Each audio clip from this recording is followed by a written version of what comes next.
कि वर्तमान में सरकारी शिक्षा व्यवस्था के प्रति अगर सबसे ज्यादा किसी को अविश्वास है कि इस शिक्षा व्यवस्था से किसी भी छात्र का भविष्य नहीं बनेगा, वह कौन बिरादरी है, कौन कम्युनिटी है? यह अविश्वास सबसे ज्यादा शिक्षा के क्षेत्र में जुड़े हुए हमारे सरकारी शिक्षकों के भीतर है। और यह सरकारी शिक्षकों के जो बच्चे हैं, यह सरकारी विद्यालय में नहीं पढ़ते हैं, यह निजी विद्यालयों में पढ़ते हैं। एक मैंने बिहार के शिक्षा व्यवस्था के बारे में मैंने उदाहरण दिया। हो सकता है कि कुछ सरकारी शिक्षकों के बच्चे सरकारी विद्यालयों में पढ़ते होंगे, लेकिन वो हमारे लिए भगवान राम से कम नहीं है जिनके बच्चे सरकारी विद्यालय में पढ़ते हैं। बाकी के तो आप संख्या अगर सर्वे कर लीजिएगा तो आप बेहतर तरीके से समझ लीजिएगा कि बिहार के शिक्षा व्यवस्था, सरकारी शिक्षा व्यवस्था का क्या हाल है। ये समझने के लिए मैंने एक आसान फार्मूला बताया। अब बाकी चीजें मैं विस्तार से बताना चाहता हूं। एक जातक कथाएं थी ग्रामीण क्षेत्रों के भीतर। उत्तम खेती, मध्यम बान, नीच कार चाकरी। ये हमारे पूर्वजों ने गांव देहात में यही कहते थे। जो अच्छा काम है कृषि कार्य है, मध्यम कार्य व्यापार करना, और जो नौकरी करना उसको नीच काम माना गया था। यह जातक कथाओं में ग्रामीण क्षेत्रों में 80 के दशक तक, याद करिए कब तक, 80 के दशक तक लोकप्रिय।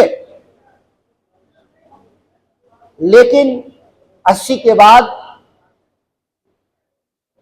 कृषि कार्य कहां नीचे चला गया। रंजन जी ने बहुत साफ कहा कि शिक्षक का बेटा शिक्षक बनना चाहता है, नेता का बेटा भी नेता बनना चाहता है, लेकिन किसान का बेटा किसान नहीं बनना चाहता। यह पूरे बिहार में एक एक आदमी और देश में जानता है। इससे ज्यादा दुखद नहीं हो सकता। देश के संविधान विशेषज्ञों ने महात्मा गांधी के नेतृत्व में हम उस धरती पर आज संवाद कर रहे हैं जब महात्मा गांधी को चंपारण यात्रा के लिए आमंत्रित किया गया था। और गांधी जब अपनी यात्रा शुरू करते हैं तो पूरी उनकी जो शुरुआत है वो मुजफ्फरपुर से है। हमारे यहाँ एक स्वतंत्रता सेनानी थे ध्वजा बाबू, ध्वजा साहू, इसे मुजफ्फरपुर के रहने वाले जिनके घर पर महात्मा गांधी आए थे। और यहाँ से जो चंपारण की जब यात्रा किए तब ये कोई 4 लेन की सड़क नहीं थी, 2 लेन के भी सड़क नहीं थी, पगडंडियां भी नहीं थी कि चंपारण जाएंगे। और नाव से यात्रा की शुरुआत जब करते हैं महात्मा गांधी चंपारण जाने के लिए, तो उन्होंने कहा था इस मिट्टी को नमन करते हुए कि हमने देश और दुनिया में इससे बढ़िया हमने मिट्टी नहीं देखा है खेती के लिए। ये शुरुआत है महात्मा गांधी। और जब महात्मा गांधी जब पहुंचते हैं चंपारण तो किसानों की लड़ाई की जब शुरुआत करते हैं तो उनको सबसे ज्यादा महसूस होता है कि हमारी गरीबी का सबसे बड़ा कारण है वो अशिक्षा है। और तब अपनी पत्नी को और अपने सहयोगियों को वहां से बुलाते हैं बुनियादी विद्यालय की स्थापना के लिए।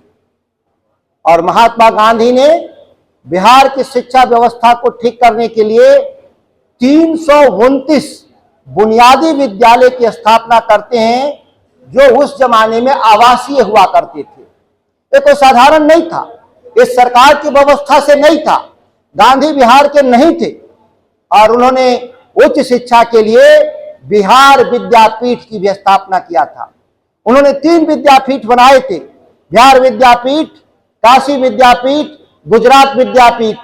गुजरात विद्यापीठ आज विश्वविद्यालय है, काशी विद्यापीठ भी विश्वविद्यालय है। लेकिन बिहार विद्यापीठ अतिक्रमणकारियों और गुंडों के कब्जे में है। बिहार में 25 एकड़ सदाकत आश्रम वो कांग्रेस वाले ऑफिस की बात नहीं कर रहे हैं, उसको भी सदाकत आश्रम ही बोला जाता है, जो उसके बगल में है। 25 एकड़ में कभी जाइएगा, जहां राष्ट्रपति रिटायर होते हैं राजेंद्र बाबू, तो रिटायरमेंट के बाद राष्ट्रपति से इस देश में पूछा जाता है कि आप अंतिम जीवन कहां गुजारेंगे, तो उन्होंने सरकारी सुविधाओं को लेने से इनकार कर देते हैं। उन्होंने कहा था कि मैं विद्यापीठ जाऊंगा, वापस बिहार विद्यापीठ वापस जाऊंगा। और जाइएगा तो आज भी राष्ट्रपति एक झोपड़ी नुमा जगह में उन्होंने जीवन के अंतिम कालखंड में जीवन गुजारने का काम किया। मैं उस ऐतिहासिक भूमि के बारे में यहां चर्चा करना चाहता हूं। जब हम 75 साल बाद देखते हैं, क्या हमारे पूर्वजों ने जो सपना देखा था इस देश के बारे में, हम कहां तक आगे बढ़े, तो देश के संविधान बनने के समय जो मूलभूत अधिकारों में शामिल करने के लिए सुबोध मेहता जी ने जो जिक्र किया था, वो न जाकर के एक दिशा निर्देशक तत्वों में चला जाता है। और राम मनोहर लोहिया समाजवादी आंदोलन के पुरोधा, उन्होंने कहा था शिक्षा के बारे में, इस कैसी शिक्षा होनी चाहिए इस देश के भीतर, राजा का बेटा हो या रंग का बेटा, शिक्षा पावे समान, इस सिद्धांत के साथ समाजवादी आंदोलन की इस देश में शुरुआत होती है। इस आंदोलन के, इस पार्टी के जो राष्ट्रीय अध्यक्ष बनते हैं, वो एक महान विद्वान आचार्य नरेंद्र देव, जो बनारस हिंदू विश्वविद्यालय के वाइस चांसलर थे। एक हमारा कुलपति पार्टी का राष्ट्रीय अध्यक्ष बनता है। यह पार्टी की एक शुरुआत से लेकर अब तक का, और वो शुरुआत से लेकर अब तक तेजस्वी यादव जी तक, हम इस परंपरा को देखें तो लालू प्रसाद जी तक भी इस बात को भूले नहीं कि शिक्षा का क्या महत्व है। इसीलिए समाज के अंतिम पायदान पे चरवाहा लोगों के लिए भी एक सिंबॉलिक नाम, जो सिंबॉलिक हो सकता है, लेकिन उसके असर को किस तरीके से समाज के प्रतिष्ठित लोगों ने बिहार के सम्मान को खत्म करने के लिए चरवाहा विद्यालय को एक फेल्ड स्कीम के रूप में प्रचारित करने का काम किया, जिसकी चर्चा वर्ल्ड बैंक ने अपने एक रिपोर्ट में करता है कि एक क्रांतिकारी बदलाव है समाज के भीतर। चरवाहा विद्यालय, इस प्रयास को आगे बढ़ाने की जरूरत है। कैसे एक महत्वाकांक्षी परियोजनाएं समाज के द्वारा जो नए तकनीकी के जरिए नैरेटिव बिल्ड्स करने वाले जो मीडिया के बंधुओं ने उसको बर्बाद कर दिया। इस बात को लेकर के मैं ज्यादा लंबा नहीं ले जाऊंगा, क्योंकि संवाद का समय कहा गया था कि आप आधे घंटे जरूर बताएं। मैं शिक्षा के आधुनिक सिद्धांत की बात कर रहा हूं। आधुनिक सिद्धांत दुनिया के भीतर शिक्षा का जो मूल जो विषय है वह व्यक्तित्व के निर्माण का सवाल है। हम उस स्थान से आते हैं, जहां से मैं सांसद हूं, बक्सर से, जहां भगवान राम की पढ़ाई हुई।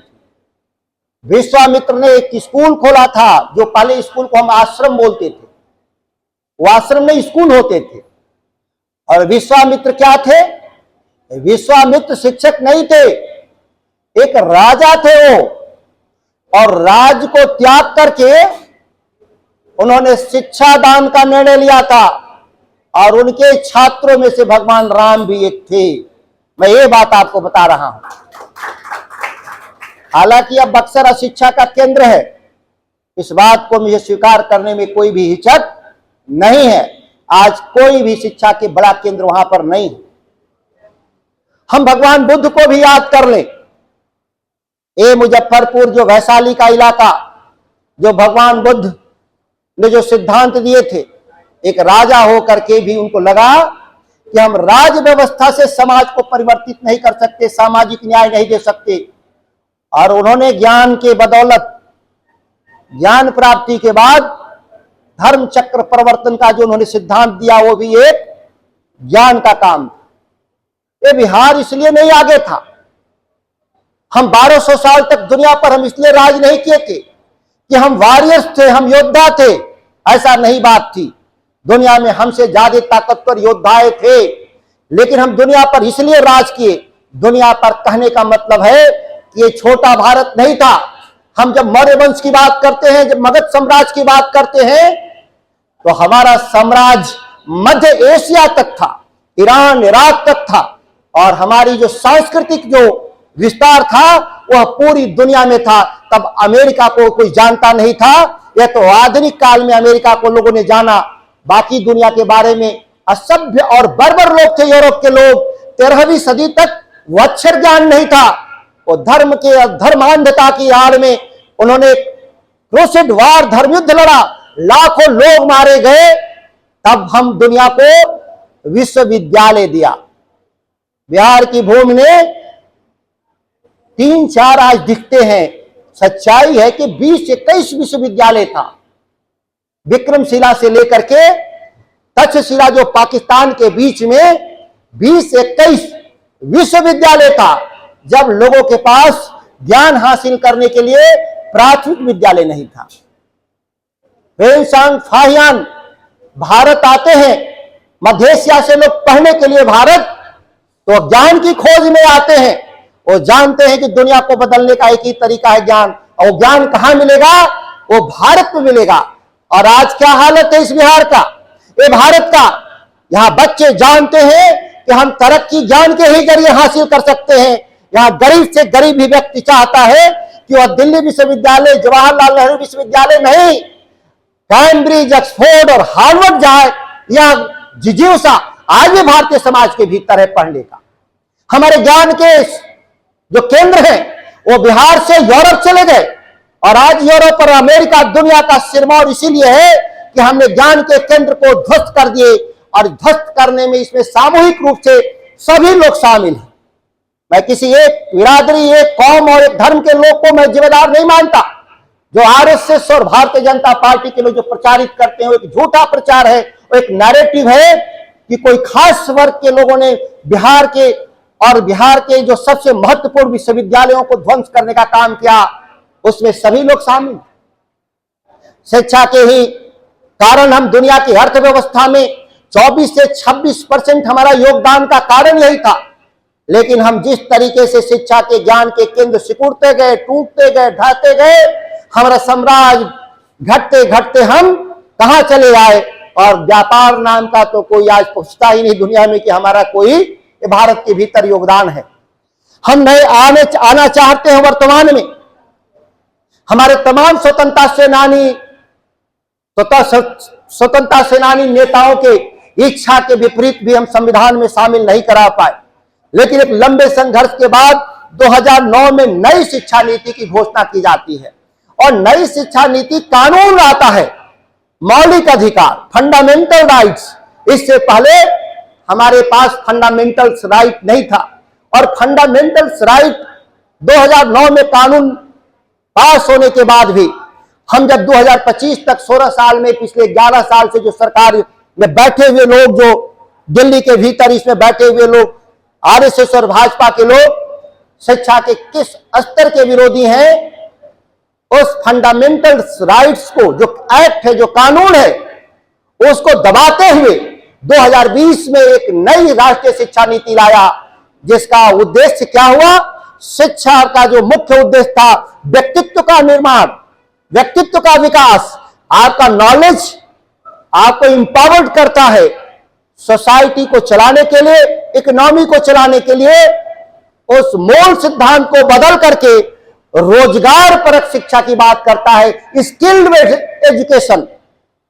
90 के बाद जिसकी हम लोग चर्चा कर रहे थे कि 90 से पहले दुनिया रिसोर्स बेस्ड इकोनॉमी थी, संसाधन आधारित अर्थव्यवस्था था, और 90 के बाद जो बदलाव है, जो न्यू इकोनॉमिक लिबरलाइजेशन पॉलिसी, नौ उदारीकरण में नॉलेज बेस्ड इकोनॉमी में कन्वर्ट कर दिया गया दुनिया को। और दुनिया के चालाक लोग हमेशा संपत्ति के स्वरूप को बदलते रहे। याद करिए, जब जमीन एक जमाने में 100 साल पहले रिसोर्स हुआ करता था, सबसे धनवान लोग कौन थे? जो दुनिया में सबसे ज्यादा जमीन जिनके पास था, जिन राज्यों के पास सबसे बड़ा भूभाग था। लेकिन देखा लोगों ने कि जमीन पर कब्जा छूट गया, अमेरिका का जमीन पर कब्जा छूट गया। 1947 के आसपास, 1945 से 1955 में जो हमारा कॉलोनियल सिस्टम था, उपनिवेशवाद खत्म हो गया और दुनिया के राज स्वतंत्र हो गए, कभी कहा गया था कि ब्रिटिश हुकूमत का सूरज अस्त नहीं होता, इतना बड़ा साम्राज्य था।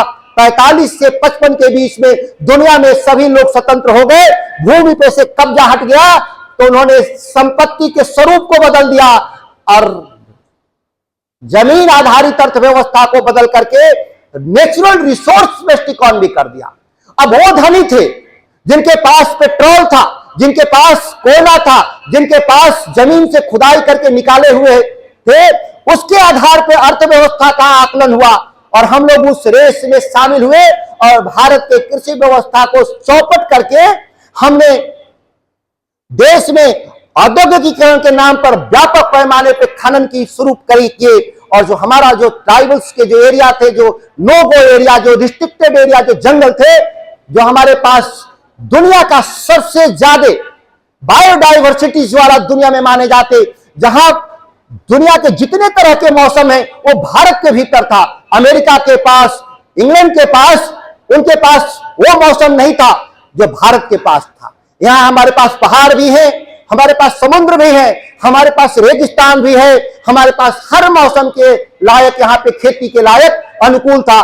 तब हमको धकेल दिया गया एक अंध दौड़ में और हम तरक्की के रास्ते पे नीचे घटते घटते जब चले आए तो दुनिया के लोगों को जो नेचुरल रिसोर्स तो खत्म होने वाला है, नेचुरल रिसोर्स रिपेयरेबल नहीं है, रीजनरेट नहीं कर सकते, रिप्रोडक्शन नहीं कर सकते। कोयला जो खत्म तो खत्म, पेट्रोल खत्म तो खत्म, तो नेचुरल रिसोर्स, तब इन लोगों ने संपत्ति के स्वरूप को बदल दिया और अब क्या है, नॉलेज इकोनॉमी है, नॉलेज ही पैसा है। इसलिए मैं उदाहरण देना चाहता हूं कि यहां बच्चे जो बैठे हैं लगभग स्मार्ट मोबाइल सबके हाथ में है। ये न्यू जनरेशन इकोनॉमी के सबसे पावरफुल वेपन्स है। हम इसका जैसा इस्तेमाल करें वो अलग बात है, इसको अच्छे के लिए भी कर सकते हैं, बुरे के लिए भी कर सकते हैं और ज्यादातर हमारे देश में बच्चों के हाथ में बुरे के लिए वारन करते हैं। कोई घटना को सेंसिटाइज करने के लिए, उसको इंटेंस को बढ़ाने के लिए, दुर्घटना को, घटना नहीं दुर्घटना को, ये जो ताकत का इस्तेमाल कर रहे हैं इससे हम कहीं आगे नहीं जाने वाले। इस बात को याद रखिएगा। हम आजकल सोशल मीडिया के भी लठैत हो गए, गाली देते हैं बैठ के फेसबुक पर, ट्विटर पर, इससे हम नहीं बनेगी, बनेगा समाज।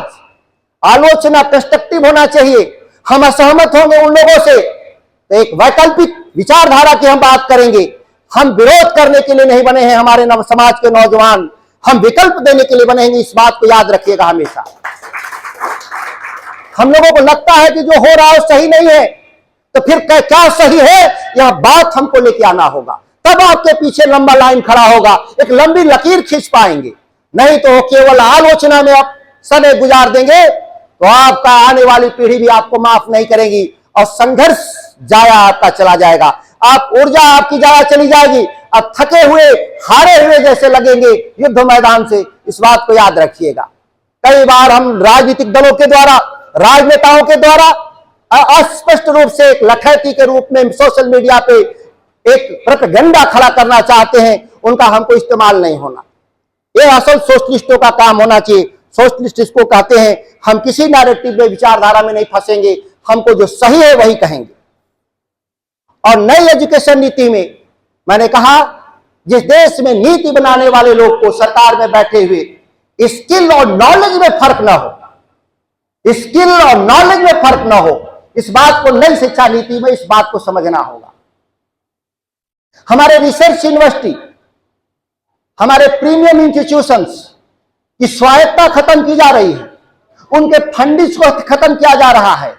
मैंने कहा कि नॉलेज बेस्ड इकोनॉमी के लिए कैम्ब्रिज, ऑक्सफोर्ड जैसे हमारे यूनिवर्सिटी नहीं रहेंगे, MIT जैसे यूनिवर्सिटी नहीं रहेंगे, तो आप कैसे पैदा करेंगे एक गूगल कंपनी, एक एप्पल कंपनी, एक फेसबुक, ट्विटर, इनका वैल्यूएशन का जो $3 ट्रिलियन, भारत में प्रधानमंत्री बहुत खुश होते हैं, देश के धन्ना सेठ खुश होते हैं कि भारत की इकोनॉमी $3 ट्रिलियन हो गई। $3 ट्रिलियन, 145 करोड़ आदमी मिलकर $3 ट्रिलियन कमाते हैं। और एक एप्पल कंपनी अकेले, एक आदमी बनाया है एप्पल कंपनी अमेरिका का, वो अकेले $3 ट्रिलियन कमाता है साल में। तो हमको क्या चाहिए, ये नॉलेज जो पावर है, नॉलेज जो सेंटर है, इनको हमको इंपावर्ड करना था और प्रयास हुआ भी था। कई IITs खोले गए, IIM खोले गए, साइंटिफिक रिसर्च के देश में खोले गए, सेंट्रल यूनिवर्सिटी खोली गई। लेकिन अब क्या होगा नई शिक्षा नीति में? अब ये सभी यूनिवर्सिटियों को स्किल सेंटर में कन्वर्ट किया जा रहा है और स्किल के लिए पहले भी संस्था बने थे इस देश में। औद्योगिकीकरण के लिए हमको स्किल की जरूरत थी, इसीलिए पॉलिटेक्निक कॉलेज खोले गए थे, ITI खोले गए थे, पारा मेडिकल कॉलेज खोले गए थे, नर्सिंग कॉलेज खोले गए थे और many type of vocational courses. इसकी कोई गिनती नहीं, जहां जरूरत है उस हिसाब से हम खोलेंगे। लेकिन हम अपने नॉलेज सेंटर को बर्बाद करके हमारे शिक्षा व्यवस्था के लिए 6% GDP की बात कही गई बजट का, हम 6% से 1.5% पे चले आए। इस 1.5% में भी हम आज उसका 1.5% का मतलब आधा हम लोग शिक्षा सेस देते हैं, एजुकेशन सेस। हम जितने तरह का टैक्स देते हैं उसमें रहता है, मतलब भारत सरकार ने खींच लिया हाथ और वो पैसा लिया, वो भी पैसा का उपयोग नहीं हुआ। इस देश में लाखों करोड़ रुपया उस फंड में सरप्लस में जमा है, लेकिन चिंता नहीं। हम थोड़ा बिहार के बारे में भी चिंता कर लें। ये देश की बात हुई, अब बिहार की बात कर लें। बिहार में कहा जाता है कि जो 1 से 12वीं में जो इनरोलमेंट है, करीब 2 करोड़ के 2.5 करोड़ इनरोलमेंट है। 2.5 करोड़ बच्चे हमारे 1 से 12 तक स्कूल में पढ़ते हैं और इसके 30% लोगों को हायर एजुकेशन में जाना चाहिए। तो 30% हायर एजुकेशन में जाने के लिए 2.5 करोड़ का आप अंदाजा लगा लें, 75-80 लाख। और हम इसको मिनिमम मानते हैं कि 4 साल पढ़ेंगे हम बच्चे। अभी तो 4 ईयर डिग्री कॉलेज हो गया, पहले तो 3 साल का BA था। तो हम एक मिनिमम अगर हम 5 लाख भी मान लें कि हमको एक बच्चा इनरोल्ड होगा तो 5 ईयर रहेगा हायर एजुकेशन में, तो भी हमको 17-18 लाख बच्चों को हायर एजुकेशन में इनरोल्ड करना होगा। और बिहार में केवल 6 लाख सीट है। इंटरमीडिएट में 15 लाख हर साल बच्चे पास होते हैं। आप देख लेंगे, आंकड़े गूगल में मिल जाएंगे। ये 15 लाख बच्चे इंटरमीडिएट पास कर गए और उसमें से 6 लाख के ही बिहार में सीटें हैं। ये 9 लाख बच्चे क्या करते हैं? ये 9 लाख बच्चे संपत्ति, परिवार का जो कमाया हुआ छोटा धन है उसको मुट्ठी में पॉकेट में लेकर के दूसरे राज्य में चले जाते हैं शिक्षा ग्रहण के लिए, प्राइवेट और सरकारी इंस्टीट्यूशंस में। और अंदाजा लगा लिए कि हर साल 10 लाख बच्चे दूसरे राज्य पढ़ने जाते हैं। 5 साल मिनिमम पढ़ेंगे, 50 लाख बच्चे, और हर बच्चा साल में कितना खर्च करेगा? 4 लाख। 30,000 रुपया महीना खर्च लगता है दिल्ली में पढ़ने में। और वो 30 लाख में जो बच्चा पढ़ता है, 30,000 में जो महीने के खर्च में, वो मुर्गी के दरबे के बराबर उसका कमरा होता है, उसे ज्यादा नहीं। 10 फीट बाई 6 फीट में एक बच्चा किसी तरह से गुजारा करता है दिल्ली में। तो 30,000 रुपए अगर थोड़ा सा स्वस्थ तरीके से पढ़े खुले में तो उसका 50,000 खर्च है। तो 80,000 से लेके 1 लाख करोड़ हम पैसा ये बिहार से दूसरे राज्य में चला जाता है उच्च शिक्षा हासिल करने के लिए। और जो उससे पूंजी क्रिएट होता है, नॉलेज जो क्रिएट होता है, नॉलेज भी तो एक कैपिटल है, वो बिहार को काम नहीं आता। वो बच्चे वापस बिहार नहीं आते, वो बाहर ही रह जाते। आप पूछेगा कि ऐसा कैसे, आपके पास कौन आंकड़ा है जो इसके जरिए आप साबित करना चाहते हैं? मैं छोटे आंकड़े को दे रहा हूं। नाराज भी हो जाता है कभी कभी लोग, सुधाकर जैसा बात बोल देते हैं। बिहार में तेजस्वी यादव जी ने 5 लाख सीट को नौकरी के लिए खोल दिया कि 5 लाख टीचर बहाल करेंगे बिहार में, और डोमिसाइल भी खोल दिया कि चलो अब डोमिसाइल भी खत्म कर देते हैं। हम लोग कितने टीचर बहाल किए? 2 लाख पहली बार में। TRE 1, फिर TRE 2 लाए, उसमें भी 1 लाख पार नहीं किए, 3 लाख। और फिर TRE 3 लाए हैं 1,60,000 का, इसमें भी 50-60 हजार से ज्यादा पार नहीं करेंगे। तब जब हम डोमिसाइल खत्म कर दिए हैं, मतलब कोई देश का आके नौकरी ले सकता है बिहार में, तो एक साधारण शिक्षक भी हमारे पास क्वालिफाई करने के लिए, जब बिहार में हमारे पास शिक्षक नहीं है, अब ये बिहार के बारे में बताना होगा कि किस तरीके से शिक्षा व्यवस्था को हम लोगों ने बर्बाद किया है, ये कहने की जरूरत है। सामाजिक आर्थिक जनगणना एक लोकप्रिय काम हुआ था बिहार में। जब जनगणना हो गई, किताब आया बाजार में, रिपोर्ट आया बाजार में, इतनी बहस हुई टीवी चैनल पर, चौराहों पर, ये आंकड़े फर्जी हैं। किस बात के आंकड़े फर्जी कहे जा रहे थे? गरीबी के लोगों को नहीं कहा कि फर्जी है, शिक्षा को लेकर नहीं कहा कि फर्जी है, आंकड़े की हमारी संख्या घटा दी गई है, किसी की संख्या बढ़ा दी गई है। सारा बहस, बौद्धिक बहस इसमें निकल गया। ये किसी ने नहीं देखा उस आंकड़े ने कि बिहार देश में सबसे कम पढ़ा लिखा लोग है।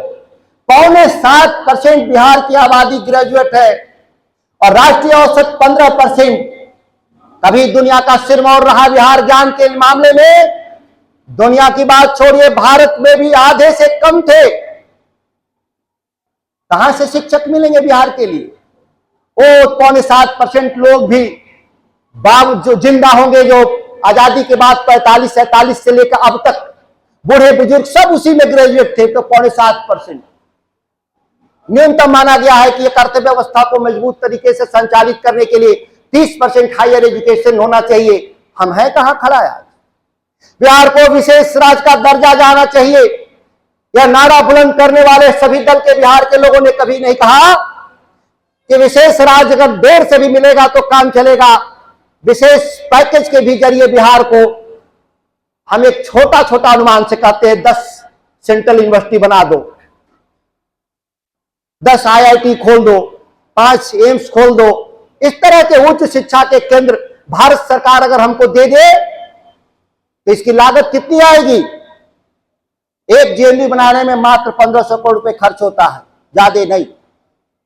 एक एम्स खोलने में 1500 करोड़ से ज्यादा खर्च नहीं होता। अगर हम 50 संस्था भी बना लें 1500 करोड़ के हिसाब से, तो 70-75 हजार करोड़ में बिहार में हमारी लाखों सीटें बढ़ जाएंगी उच्च शिक्षा के लिए। लेकिन कान पे जू नहीं रेंगता। हमारे नेता कहते हैं 4 लेन मिला कि नहीं मिला, रेलवे मिला कि नहीं मिला। कभी कहते नहीं कि शिक्षा और स्वास्थ्य में निवेश के लिए जो पैसे मेरे घट रहे हैं, मोदी जी इसको आप दे दीजिए बिहार को कि हम तरक्की के रास्ते पे निकल जाएंगे और हम किसी के सामने विशेष राज्य का दर्जा का भीख नहीं मांगना पड़ेगा। हमारे ज्ञानवान लोग, मेहनती लोग, बिहार के लोग, हम दुनिया के सिरमौर बन जाएंगे, कोई रोक नहीं सकता। लेकिन हम कहां खड़ा हैं? कई बार चर्चा हुआ बिहार के बजट को लेकर कि बजट छोटा है। बिहार का बजट छोटा नहीं, हमारी GDP बहुत छोटी नहीं। हम GDP को भी बजट में कन्वर्ट कर दें तो 6 लाख करोड़ रुपए का हर साल बजट होना चाहिए, लेकिन हमारा बजट 3 लाख करोड़ का होता है। क्यों 3 लाख करोड़ होता है? कि हमारे पास जो कर उगाही है वो देश में न्यूनतम है। हम 5% ही कर उगाही कर पाते हैं, GDP का 5%।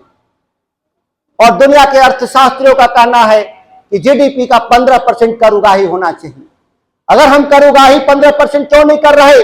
क्योंकि हमारे पास जो पूंजी है, शिक्षा, स्वास्थ्य, रोजगार और शहरीकरण के नाम पर हमारी पूंजी दिल्ली, बॉम्बे की तरफ जो ट्रांसफर हो गया, वो विदाउट टैक्स, जो मनी मेरे देश इस राज्य से बाहर जा रहा पैसा, संसाधन, उस पर बिना टैक्स चुकाया जा रहा है और कोई उपाय भी नहीं।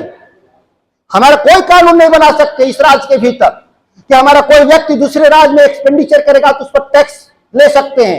ये पॉसिबल नहीं है। हमारा एक ही उपाय है कि अपनी शिक्षा के, स्वास्थ्य की गुणवत्ता को ऊंचा करते जाएंगे और ये 3-4 लाख करोड़ रुपए GDP का निकल के दूसरे वेल्थ जो ट्रांसफर हो रहा है, और वेल्थ ट्रांसफर इसको नहीं कहते, वेल्थ फ्लाई,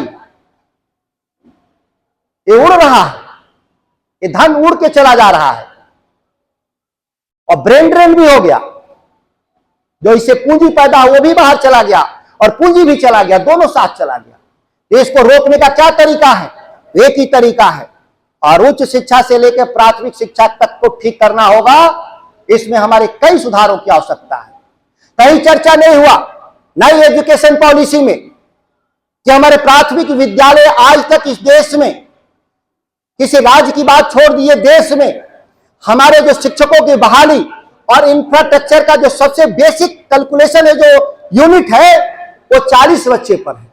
कि अगर जिस स्कूल में 40 बच्चा होगा तो हम एक टीचर देंगे और एक क्लासरूम देंगे। ये कभी किसी ने नहीं कहा कि प्राइमरी एजुकेशन संख्या नहीं है, प्राइमरी एजुकेशन क्लासरूम है। 1 से 5 तक की अगर पढ़ाई हो रही है और बच्चों की संख्या सभी क्लास मिला के छोटे से रेवेन्यू विलेज में, इस बिहार के भीतर 25% स्कूल सिंगल टीचर गिवन है और 25% हमारे स्कूल इस बिहार के दो कमरे में चलते हैं। कौन दुनिया में आप पढ़ाई करवा रहे हैं भाई, जहां 1-2 कमरे में 1 से 5 तक क्लास पढ़ा रहे हैं, शिक्षक 1 दे रहे हैं, 2 दे रहे हैं। नियम नहीं है, कानून नहीं है। नई शिक्षा नीति को ठीक से पढ़ लीजिए, कोई चर्चा नहीं। जब प्राइमरी एजुकेशन का मतलब ही होता है मिनिमम 6 टीचर प्राथमिक में होना चाहिए, 6 कमरे होने चाहिए। ये हम कह रहे हैं। ये भाजपा वाले जो सब कानून बनाए हैं उसमें तो नर्सरी भी 3 क्लास जोड़ दिए, तो 3 क्लास हो नहीं। लोग कहे हैं, जिसको क्या कहे हैं, उसको जो किड्स को बढ़ाने के लिए जो बच्चों को आंगनबाड़ी, ये आंगनबाड़ी में 3 साल बच्चे क्या करेंगे? वहां जो आंगनबाड़ी केंद्र में 3 साल बच्चे क्या करेंगे? वहां तो हाई स्कूल पास लोग बैठे हैं लोग, और वहीं प्राइवेट में LKG, UKG, Montessori, higher skilled के लोग वहां उसको पढ़ा रहे हैं। बच्चा हमारा पीछे चला जाएगा। और प्राइमरी से निकलते निकलते हाई स्कूल, इंटर तक आते आते जब वो नीट में बैठेगा, जेई में बैठेगा, तो निजी क्षेत्र के बच्चे का भी पेपर वही होगा जो हमारा सरकारी विद्यालय से पढ़कर आया हुआ बच्चे का, दोनों का एक ही तरह होगा।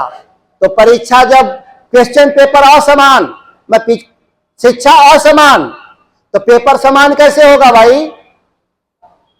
और आप समझते हैं कि सरकारी विद्यालय में पढ़ा हुआ OBC, ST वर्ग का, EWS का नौकरी पा जाएगा? ये मुगालते में भ्रम में नहीं रहना है। SC, ST, EBC, EWS जो भी आप खैस आरक्षण है, वो जो प्राइवेट में जिनके बच्चे पढ़े होंगे वो हासिल करेंगे।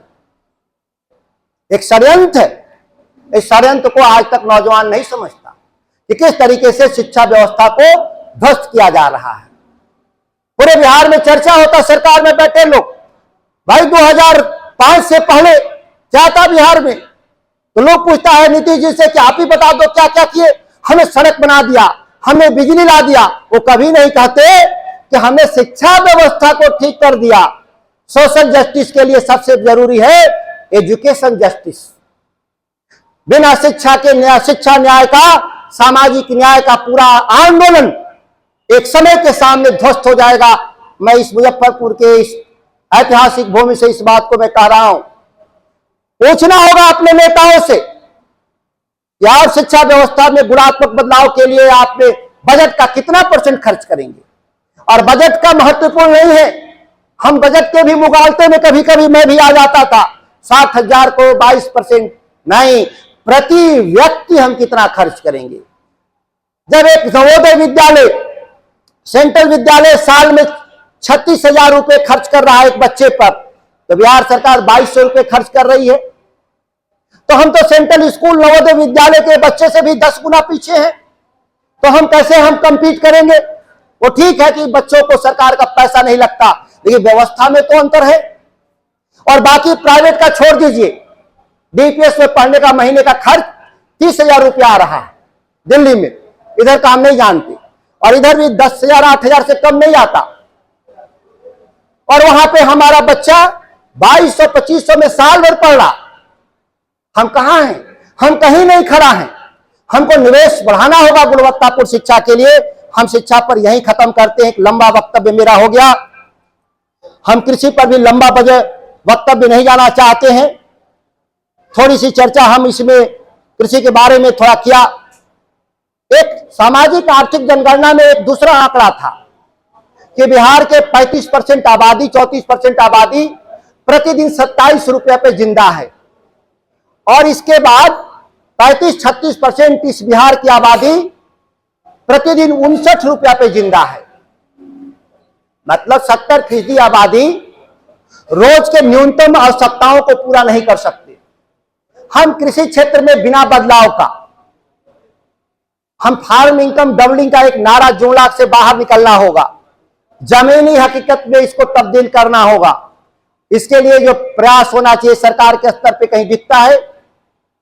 मैं एक छोटा उदाहरण दे रहा हूं, उत्तर बिहार में मैं खड़ा हूं। सिंचाई विभाग का सबसे अधिकतम बजट बाढ़ प्रबंधन पे चला जाता है, बाढ़ प्रबंधन पर, सिंचाई पर नहीं।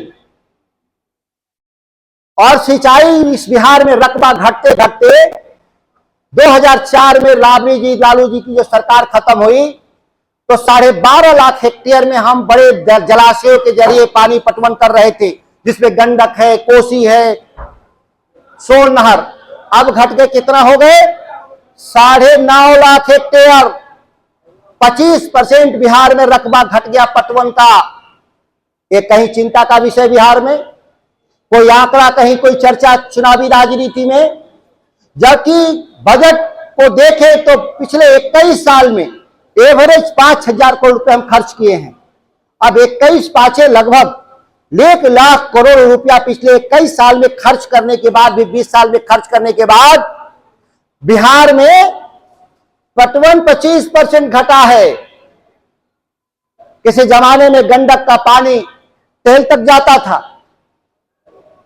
मेरी जानकारी में 40% से ज्यादा पटवन नहीं हो रहा।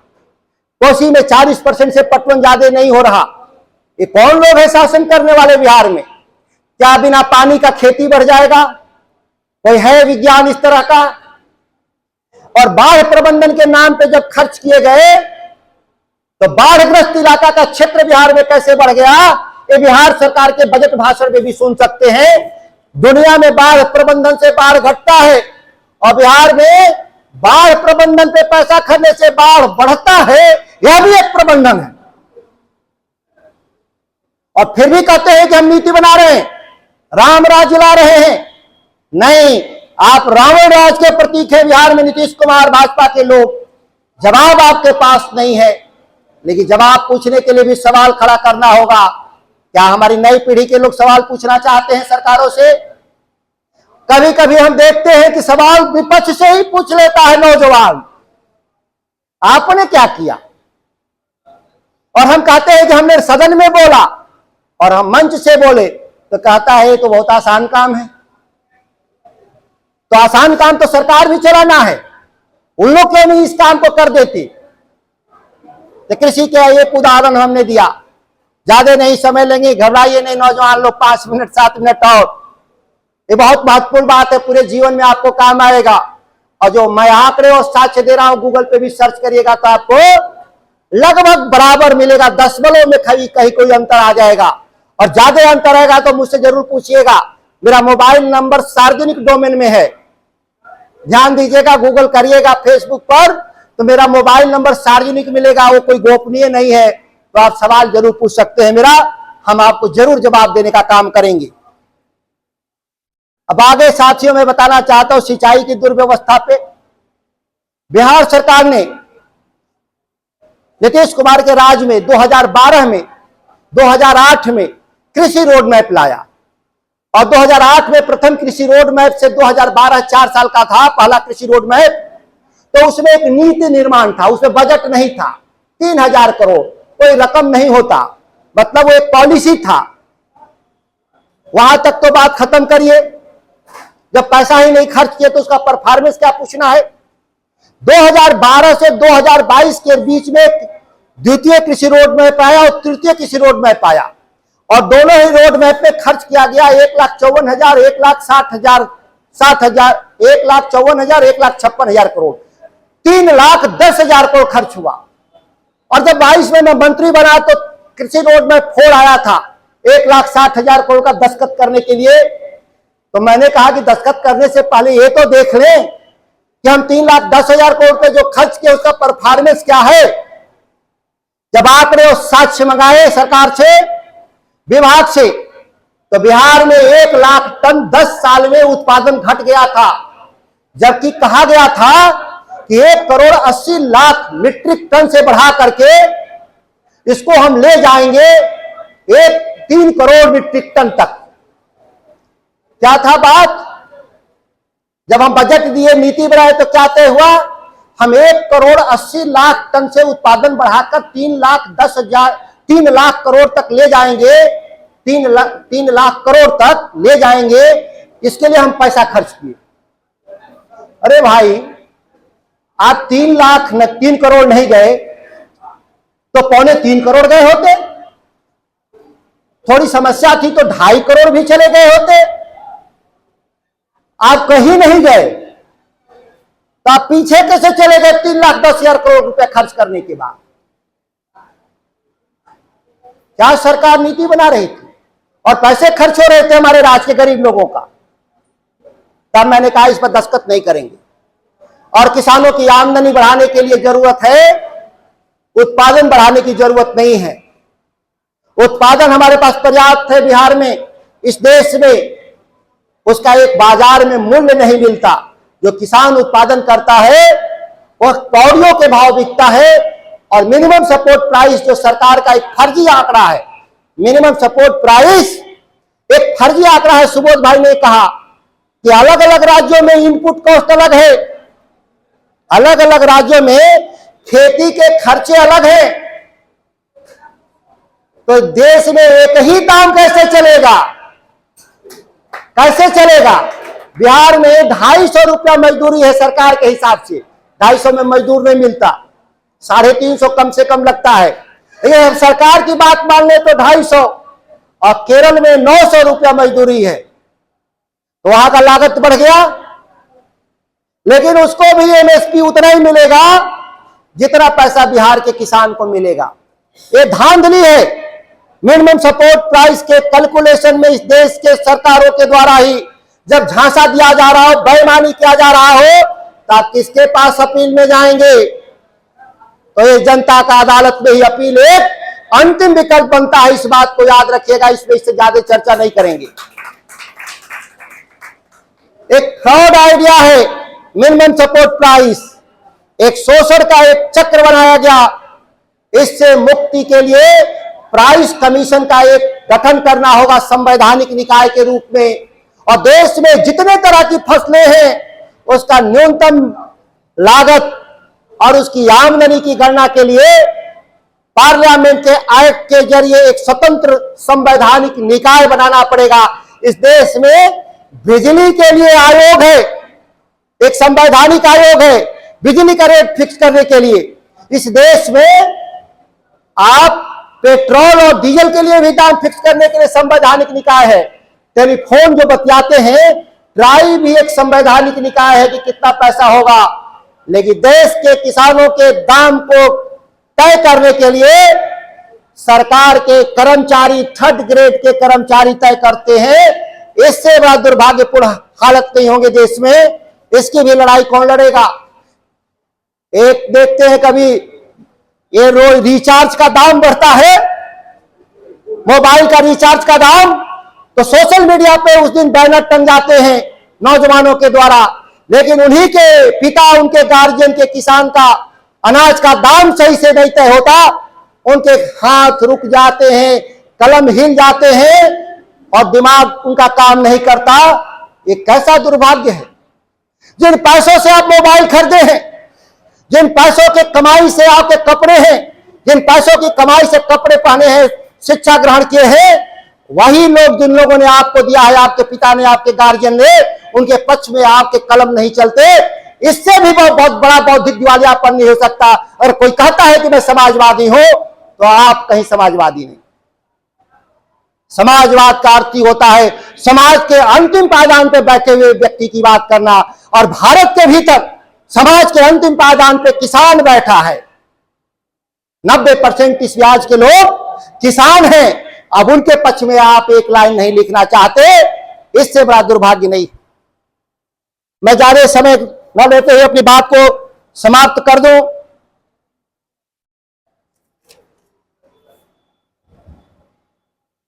कि बिहार बदलेगा कैसे। अगर हम नट सेल में कहें 2 लाइन में, तो हमारे अगर एक उदाहरण से ज्यादा बेहतर होगा। हम लंबा नहीं जाना चाहते, अब हम उदाहरण से बात खत्म कर देते हैं।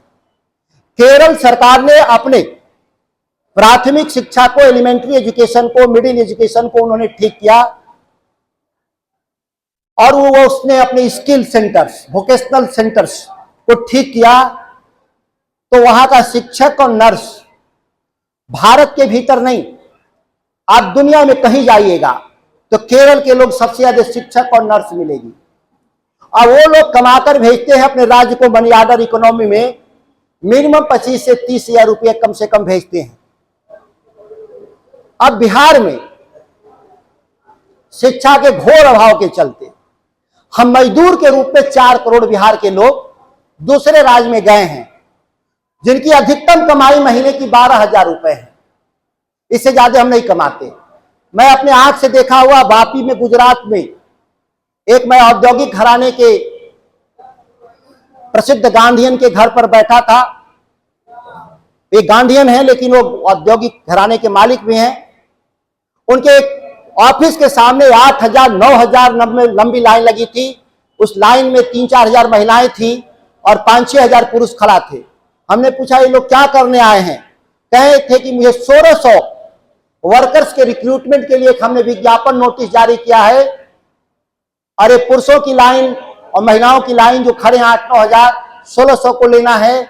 हमने पूछा मजदूरी कितना दीजिएगा, तो उन्होंने कहा 12 घंटे का 12,000 पुरुष को।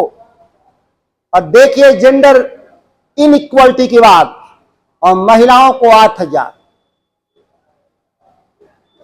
वापी में 12,000 रुपए में उसको रहना भी है, खाना भी है, परिवार का भी परवरिश करना है, और 12 घंटे की कठोर ड्यूटी।